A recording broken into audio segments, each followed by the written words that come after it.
The United States, Donald J. Trump. Mr. President, thanks for having us. Thank you very much. Happy Super Bowl. Thank you. You know, you are going to be the first sitting president to attend a Super Bowl. It's a big day for America, always is. What made you want to do it?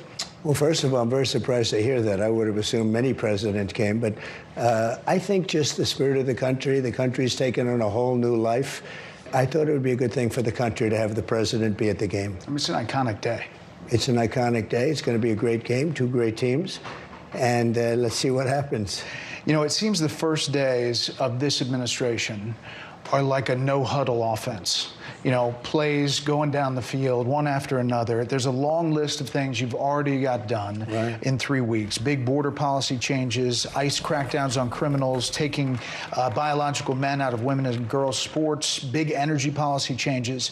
So what's different with you and your administration? The difference between the 45th president and the 47th president? Well, with the 45th, I had tremendous opposition, but I didn't know people, and I didn't have the kind of support that I needed. I put people in office, some really great ones, but I had some that I wouldn't have put. I would have, known better if it were a couple of years later, or if I had a little more experience in D.C. I was a New York person, not a D.C. person.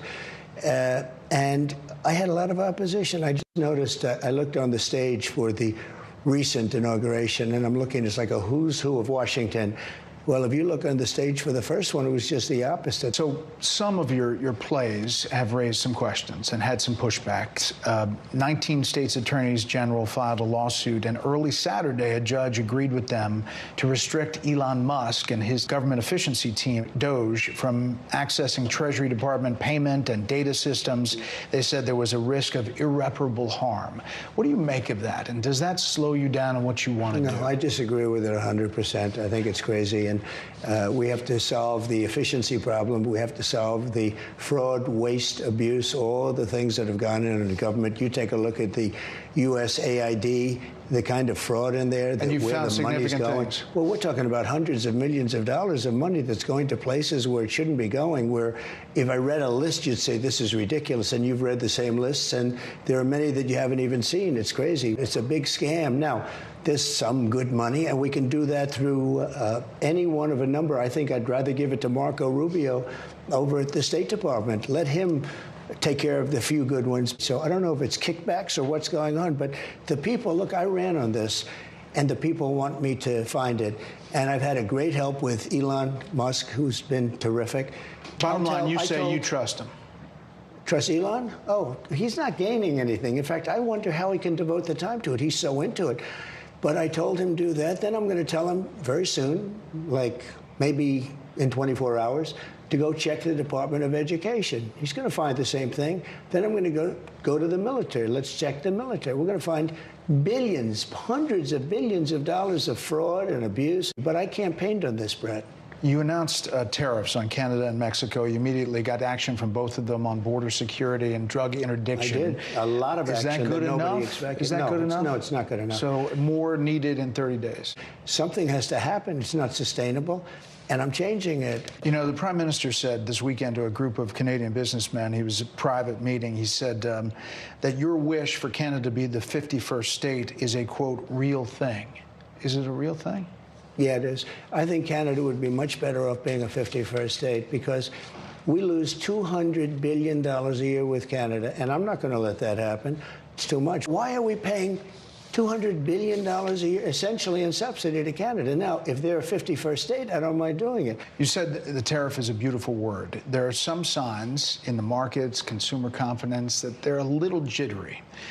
So if all goes to plan, when do you think families will be able to feel prices going down, groceries, energy, or are you kind of saying to them, hang on, inflation may get worse until it gets better? No, I think we're going to become a rich... Look, we're not that rich right now. We owe $36 trillion. That's because we let all these nations take advantage of us. Same thing, like $200 billion with Canada. We owe $300. We have a deficit with Mexico of $350 billion. I'm not going to do that. I'm not going to let that happen. Sports has always been something that Americans rally around to come together. They really do. You won the popular vote. You won all the swing states. Have you thought about how to try to bring the country together, to reach out or to find common ground? Have you thought about that or how that might go? I'd love to do it. But I would say this.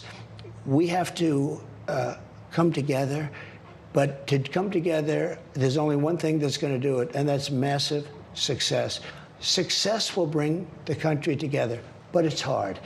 And I say it's hard. I just signed a bill allowing for women not to have to be punished by men in sports. In other words, men are not going to be allowed to play in sports against women. It's ridiculous. You're a sports guy. You're a football fan. Size up these two teams. I'm a big fan of both teams. They're sort of different.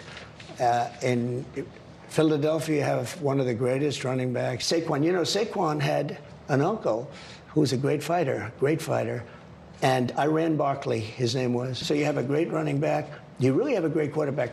The other team, the quarterback really knows how to win. He is a great, great quarterback. So game prediction? I hate to do it. I just say that I've watched this great quarterback who has, by the way, a phenomenal wife, okay? She's a Trump fan. She's a MAGA fan, so I happen to love her, okay? But she's a great person. I watched her being interviewed. I said, boy, that's pretty good. But she's great, and he's great. I guess you have to say that when a quarterback wins as much as he's won, I have to go with Kansas City. I have to go with Kansas City. At the same time, Philadelphia has a fantastic. It's going to be just a great game. Finally, listen, you are the most recognized person in the world, likely the most imitated person in the world. Every comedian has a Donald Trump imitation, everyone. But now you have UFC fighters winning fights, NFL players doing the Trump dance. Yeah. Did you ever think that was going to be a thing? No, I didn't. I mean, we do these rallies. They've always been great, but they got really great. And it's just, I don't know what it is. I try and walk off sometimes without dancing, and I can't. I have to dance because it's just got something special about it. Mr. President, thanks for the time. Thank you very much. Enjoy the game.